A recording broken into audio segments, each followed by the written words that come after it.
আমি গ্রেফতার হবো আজকে। রাষ্ট্রদ্রোহী মামলা দিবেন, আপনি রাষ্ট্রদ্রোহী মামলা দিবেন, আমি মামলা খাবো আজকে। এটা জারি আওয়ামী লীগের কর্মীদের প্রশিক্ষণ দিচ্ছেন এমন অভিযোগ মেজর সাদিক নামে একজন সেনা কর্মকর্তার বিরুদ্ধে। বিস্তারিত জানাচ্ছেন শেখ ফরিদ। আওয়ামী লীগ এবং ছাত্রলীগের 400 ক্যাডারকে প্রশিক্ষণ দেওয়ার ষড়যন্ত্রের ঘটনায় 16 জনকে গ্রেপ্তার করেছে আইন শৃঙ্খলা রক্ষাকারী বাহিনী। বলা হচ্ছে যে প্রশিক্ষণের মূল দায়িত্বে ছিলেন সেনাবাহিনীতে কর্মরত মেজর সাদিকুল হক সাদেক। হঠাৎ করে গণমাধ্যমের এ ধরনের আচরণ আপনাদের কি মনে হয়, কি বার্তা দিচ্ছে? হাওয়া সম্ভবত কোনো একটা দিক পরিবর্তন করে ফেলেছে, হয়তো বা গণেশ উল্টে যাওয়ার একটা পরিক্রমা সৃষ্টি হয়ে গেছে। দর্শক, নতুন একটা নিউজে আপনাকে স্বাগতম। প্রিয় দর্শক, তবে কি এই আগস্টেই বাংলাদেশে আরও একটা অভ্যুত্থানের দেখা মিলবে? কারণ প্রতিটা গণমাধ্যমই এখন প্রচার করছে যে আওয়ামী লীগকে প্রশিক্ষণ দিচ্ছিল একজন সেনা কর্মকর্তা। প্রিয় দর্শক, তার নাম সাদিক। দর্শক মণ্ডলী, এই মুহূর্তে এসে যদি আওয়ামী লীগকে একজন সেনা কর্মকর্তা প্রশিক্ষণ দেয়, তাহলে আওয়ামী লীগের তৎপরতা ঠিক কতটুকু? দর্শক, এই নিয়ে বিস্তারিত আলোচনা থাকছে আজকের এই ভিডিও জুড়ে। দর্শক, এরই সাথে শাহবাগে কিন্তু একটা আন্দোলন কর্মসূচি চলছে। সেখানে জুলাই অভ্যুত্থানে যারা আহত হয়েছিলেন তারা জুলাই সনদের জন্য আন্দোলন করছে। প্রিয় দর্শক, সেখানে কিন্তু একটা হট্টগোল পরিস্থিতির সৃষ্টি হয়েছে, কারণ পথচারীরা এই জুলাই আহতদের উপর ক্ষুব্ধ। প্রিয় দর্শক, সেই সাথে সেই আহতরা নাকি আবার সাংবাদিকদের উপর চড়াও হয়েছে এবং সাংবাদিকদের সাথেও হাতাহাতির ঘটনা ঘটেছে। দর্শক, সব মিলিয়ে একটা হযবরল অবস্থা। প্রিয় দর্শক, এ নিয়ে বিস্তারিত আলোচনা একটু পরে দেখতে চলেছেন। প্রিয় দর্শক, আমি আর এই বিষয় নিয়ে বেশি কথা বলবো না, চলুন দেখে আসবো আজকে সেই কাঙ্ক্ষিত ভিডিওগুলো। তবে তার আগে বলবো, যারা প্রতিনিয়ত আপডেট খবর দেখতে চান তাহলে অবশ্যই আমাদের চ্যানেলটি সাবস্ক্রাইব করে পাশে থাকা বেল আইকনটি ক্লিক করে দিন। আর যারা ইতিমধ্যেই চ্যানেলটি সাবস্ক্রাইব করে রেখেছেন তাদেরকে অসংখ্য ধন্যবাদ। তো চলুন দর্শক, ভিডিওটিতে একটি লাইক দিয়ে আমরা ধারাবাহিকভাবে সবগুলো ভিডিওর আলোচনা দেখে আসি। আমি গ্রেফতার হবো আজকে। রাষ্ট্রদ্রোহী মামলা দিবেন, আপনি রাষ্ট্রদ্রোহী মামলা দিবেন, আমি মামলা খাবো আজকে। এটা জারি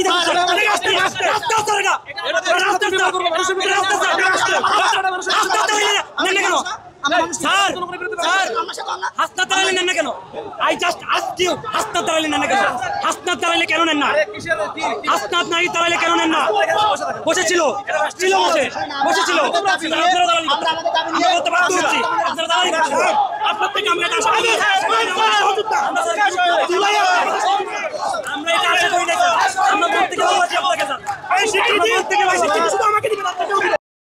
বাংলাদেশে এই মুহূর্তে সব থেকে জনপ্রিয় গালি হচ্ছে জুলাই চুরি। সেই তথাকথিত জুলাই যোদ্ধারা আজকে শাহবাগে একটা ব্লকেড কর্মসূচি দিয়েছিল। তারা নাকি চিকিৎসা পাচ্ছে না, তাদেরকে সঠিক চিকিৎসা সহায়তা দিচ্ছে না বর্তমান অন্তর্বর্তীকালীন সরকার। এবং বর্তমান অন্তর্বর্তীকালীন সরকারের প্রধান উপদেষ্টার একজন বিশেষ সহকারী, তার কথা মতেই কিংবা তিনি আহ্বান জানিয়েছিলেন এই জুলাই যোদ্ধাদেরকে শাহবাগ ব্লকেড কর্মসূচি পালন করার জন্য। কিন্তু আজকে বাংলাদেশের সাধারণ খেটে খাওয়া মানুষ, যারা রাস্তায় চলাচল করে, যারা বিভিন্ন পেশাজীবী, যারা বিভিন্ন শ্রমজীবী মানুষ, যারা দিন আনে দিন খায়, তারা জুলাইকে একদম আপাদমস্তক চুরিয়েছে। আপনারা সব ভিডিওটা তো আপনাদের অবশ্যই দেখা উচিত। জুলাই যোদ্ধা এই রাস্তাগুলো কই জুলাই যোদ্ধা মানুষ ঘুরে যায় রাস্তায় কিছুতে পারি না। এগুলি কোনো রাজনীতি না, এগুলি বড় বড় মানুষের ক্ষয়ক্ষতি করতেছে। যাই দিনের মতো জামাতি দিন এই পত্রিকা এখন জুলাইয়ের বিরুদ্ধে নিউজ করতেছে, কথা বলতেছে। বিভিন্ন পত্রিকাতে আজকে দেখলাম একটা মানে বিদঘুট অবস্থা। মানে আগে আওয়ামী লীগকে নিষিদ্ধ ঘোষিত সংগঠন বলে অভিহিত করা হতো, লেখা হতো, এখন সেটা হচ্ছে না।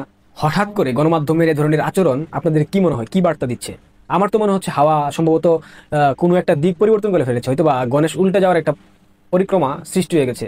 এবং সেটা বলতে হচ্ছে কারণ যখন ডাস্টবিন শফিকের মুখে উচ্চারিত হয় আগামী 5-6 দিন আমাদের জন্য অনেক বেশি গুরুত্বপূর্ণ, আগামী 5-6 দিনে সিদ্ধান্ত হবে বাংলাদেশ আসলে কোন দিকে যাবে কিংবা আমাদের ভবিষ্যৎ কোন দিকে ধাবিত হবে, সেটা নির্ভর করছে। তো এইসব দেখার পর আলটিমেটলি আমার কাছে মনে হচ্ছে হাওয়া সম্ভবত উত্তপ্ত এবং হাওয়া যে কোনো সময় দিক বদল করতে পারে। যেই বাহিনীর বাংলাদেশের স্বাধীনতা এবং সার্বভৌমত্ব রক্ষার দায়িত্ব, যাদের দায়িত্ব বাংলাদেশের সাধারণ মানুষের জানমালের নিরাপত্তা নিশ্চিত করা, সুরক্ষা দেওয়া, তারা গোপালগঞ্জের মতো একটা জায়গায় গিয়ে গণহত্যা চালালো। সরকারের পক্ষ থেকে বলা হয়েছে 5 জনকে হত্যা করা হয়েছে, কিন্তু সেনাবাহিনী আজকের বিবৃতিতে বলছে গোপালগঞ্জে কোনো প্রকার প্রাণঘাতী অস্ত্র ব্যবহার করা হয়নি। তাহলে আমার প্রশ্ন, যদি প্রাণঘাতী অস্ত্র ব্যবহার করা না হয় তাহলে সরকারের পক্ষ থেকে যে বিবৃতি দেওয়া হলো 5 জন জলজান্ত মানুষকে হত্যা করা হয়েছে, তাদেরকে কে হত্যা করেছে? জামাত, শিবির, বিএনপি নাকি সেনাবাহিনী নাকি পুলিশ? কারা হত্যা করেছে? এই প্রশ্নের জবাব সেনাবাহিনী কি দেবে? সেনাবাহিনী দেবে না। কথিত 5 জন হত্যাকাণ্ডের শিকার হয়েছে, কিন্তু আনঅফিসিয়ালি আমরা বিভিন্ন সোর্সের মাধ্যমে জেনেছি গোপালগঞ্জে কথা বলে 51 জনকে খুঁজে পাওয়া যাচ্ছে না, 51 জনকে হত্যা করা হয়েছে। সেনাবাহিনী আসলে কি চাচ্ছে, কি ঘটতে যাচ্ছে আগামী 5-6 দিনের মধ্যে? এমন প্রশ্নে আতঙ্কের প্রতিধ্বনি খোদ প্রধান উপদেষ্টার প্রেস সচিব মিস্টার শফিকুল আলমের কণ্ঠে।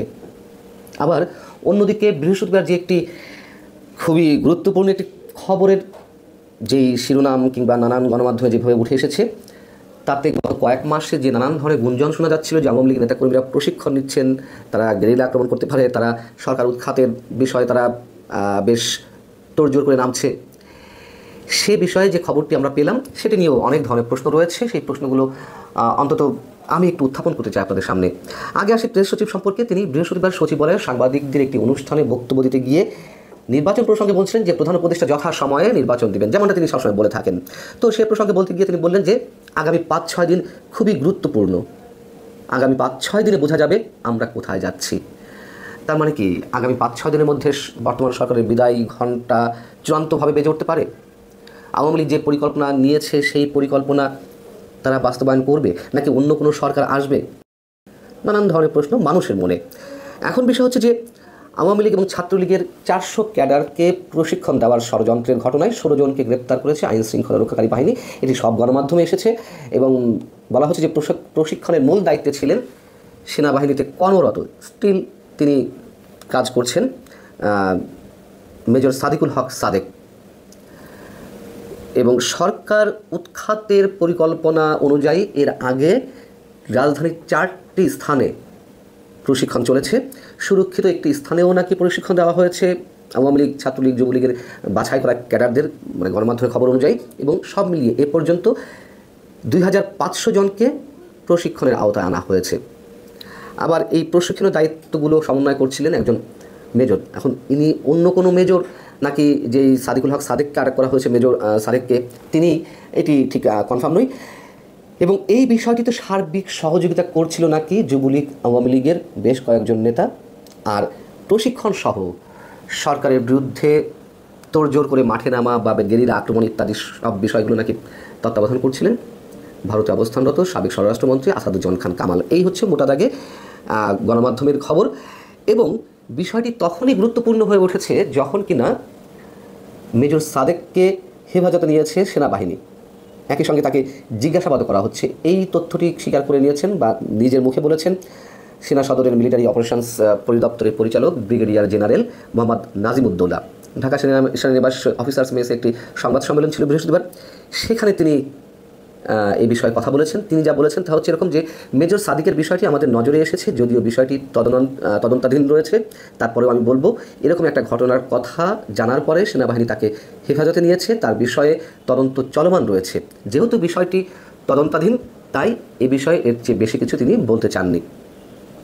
শুরুতেই যে কথা বলছিলাম যে এই যে প্রশিক্ষণের বিষয়টি নিয়ে, সেটি নিয়ে খুবই গুরুতর অনেকগুলো প্রশ্ন উঠতে পারে।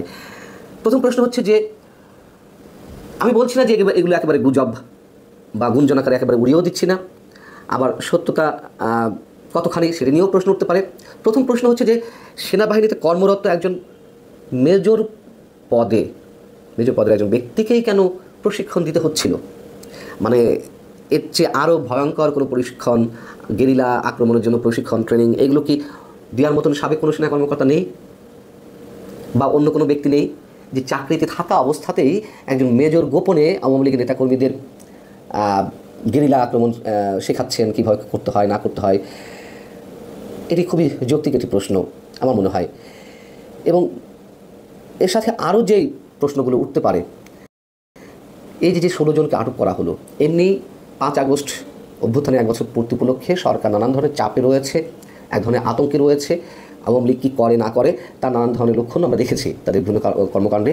এবং পুলিশের পক্ষ থেকেও 11 দিন কড়া নিরাপত্তা ব্যবস্থা বজায় রাখার জন্য নানান পর্যায়ে নির্দেশনা দেওয়া হয়েছে, সেটিও আমরা জানি। তাহলে সেই জায়গা থেকে যদি প্রশ্ন করি, এর আগে যত ধরনের অভিযান হয়েছে, ডেভিল হান্ট থেকে শুরু করে, অপারেশন ডেভিল হান্ট থেকে শুরু করে আরও নানান ধরনের অভিযান, চোর ছাত্রদের বিরুদ্ধে, সন্ত্রাসের বিরুদ্ধে, চাঁদাবাজদের বিরুদ্ধে, সব জায়গায় আটক হয়েছে আওয়ামী লীগ নেতাকর্মী। এটি কেউ সেই ধরনের কোনো উপলক্ষ আওয়ামী লীগ নেতাকর্মীদের ঢালাওভাবে আটকের? এবং যেটি জানা গেছে গণমাধ্যমে যে বসুন্ধরা গ্রুপের মধ্যে কোনো নির্জন কোনো স্থানে বা সুরক্ষিত কোনো স্থানেও নাকি প্রশিক্ষণ দেওয়া হচ্ছিল। বিষয় হচ্ছে যে বসুন্ধরা গ্রুপের যে কয়েকটি গণমাধ্যম রয়েছে, বাংলাদেশ প্রতিদিন, Kaler Kantho, news 24 Bangla, নিউজ24.com, Daily Sun ইত্যাদি ইত্যাদি, এই গণমাধ্যমগুলোতে আমরা দেখছি সাম্প্রতিক সময়ে মুক্তিযুদ্ধের পক্ষে অবস্থান নিয়ে নানান ধরনের খবর প্রকাশিত হচ্ছে এবং সেগুলো আবার খুব স্বাভাবিকভাবে সরকারের বিরুদ্ধে যাচ্ছে। আবার নির্বাচন নিয়েও নানান ধরনের বক্তব্য, অনেকের বেশ কড়া কড়া মন্তব্য তাদের সেখানে ফটোকার্ড করে প্রকাশ করা হচ্ছে। এইগুলো সরকার পক্ষের যারা, তারা আবার ভালো চোখে নিচ্ছিল না। খুব স্বাভাবিকভাবে সরকারের পক্ষ থেকে ধরে নেওয়া হয়েছে যে বসুন্ধরা গ্রুপ সরকারের বিরুদ্ধে উঠে পড়ে লেগেছে। এবং তারই প্রতিক্রিয়ায় আমরা দেখলাম যে জাতীয় নাগরিক পার্টির অন্যতম শীর্ষ নেতা হাসনাত আবদুল্লাহ একেবারে প্রকাশ্যে তিনি বসুন্ধরা গ্রুপের সাংবাদিকদের হুমকি দিলেন। সে বিষয়ে সরকার নীরব কিছু বলল না। এগুলো তারই কোনো অংশ কিনা আমরা জানি না।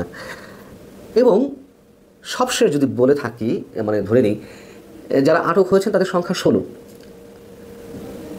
ট্রেনিং নিয়েছেন গণমাধ্যম খবর অনুযায়ী প্রায় 2500 জন।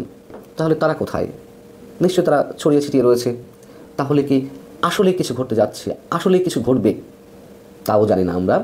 শুধু গুঞ্জন, চারিদিকে অনেক ধরনের অনেক খবর বাতাসে ছড়িয়ে বেড়াচ্ছে। এবং এই কথাও তো সত্য, গত কয়েকদিন ধরে সুশীল সমাজ থেকে শুরু করে বিভিন্ন মহল থেকে এরকম মন্তব্য করা হচ্ছে যে সরকারের বিদায় ঘণ্টা বেজে উঠেছে। আসলে আগামী 5-6 দিন অবশ্যই খুবই গুরুত্বপূর্ণ। দর্শক, আমি আশা করছি সবগুলো ভিডিওই আপনি মনোযোগ সহকারে দেখেছেন।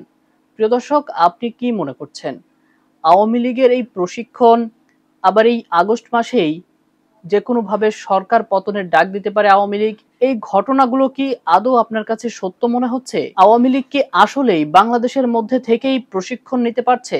প্রিয় দর্শক, অবশ্যই আপনার মূল্যবান মতামতটি কমেন্ট করে জানিয়ে দিন। দর্শক মণ্ডলী, আজকের মতো নিউজটি ছিল এটুকুই। ফিরছে আগামী ভিডিওতে নতুন কোনো টপিক নিয়ে। আল্লাহ হাফেজ।